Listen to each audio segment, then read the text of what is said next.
Syria में tension, Putin की शरण।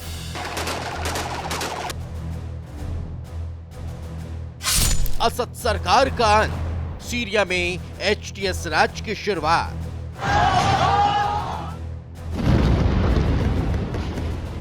न गोली चली न बम, सीरिया में 54 साल पुरानी सल्तनत हो गई ध्वस्त।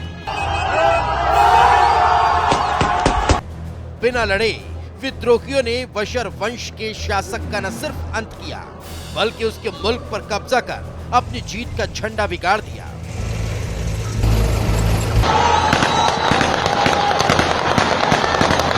सीरिया में बीते 11 दिन से विद्रोहियों की जंग जारी थी। इस जंग में बशर की सेना ने न सिर्फ हथियार डाले, बल्कि अपनी जान बचाने के लिए वर्दी को छोड़ वहां से भाग खड़े हुए। भागे तो सीरिया के राष्ट्रपति बशर अल असद। दमिश्क में जब एचटीएस समेत उनके विद्रोही गुटों ने कब्जा करना शुरू किया, तो असद ने अपनी जान को रूस के हवाले कर दिया।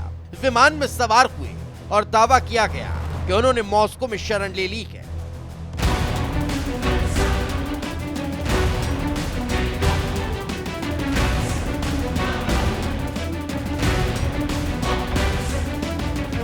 सीरिया को विद्रोही गुटों के हाथों में जाता दे वहां के पीएम गाजी अल जलाली ने पहले तो सरेंडर कर दिया।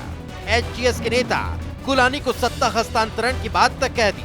सीरिया पर मिली जीत से उत्साहित एचटीएस नेता अबू मोहम्मद अल गुलानी ने इसे इस्लामिक राष्ट्र की जीत करार दिया।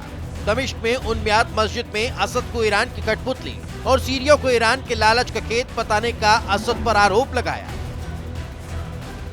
सीरिया में विद्रोही गुटों ने कर्फ्यू लगाया हुआ है, जिसका असर दमिश्क की सड़कों पर साफ नजर आ रहा है। दुकानों का शटर डाउन है और सड़क पर कोई भी नजर नहीं आ रहा।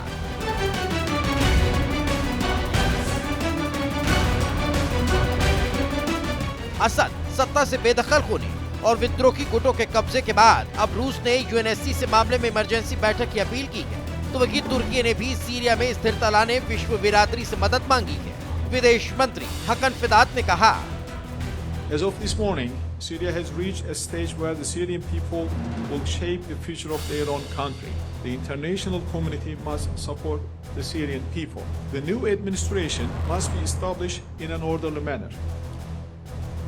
The principle of inclusiveness must never be compromised.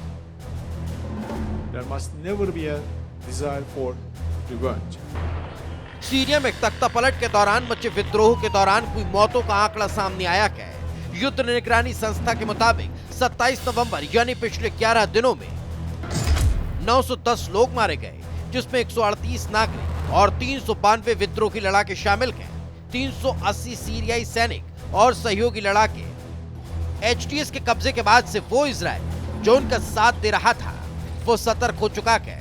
Golan Heights की तरफ से टैंक बफर जोन में पहुंच चुके हैं और वो ताबड़तोड़ आईएसआई के ठिकानों को नेस्तनाबूद कर रखे हैं। 1973 के युद्ध के बाद की पहली बार है जब Israeli defence force ground operation के जरिए सीरिया में घुसी है। एक तरफ आईडीएफ आईएसआई के आतंकियों के खिलाफ ग्राउंड ऑपरेशन चला रहा है, तो दूसरी तरफ एयर स्ट्राइक भी जारी है।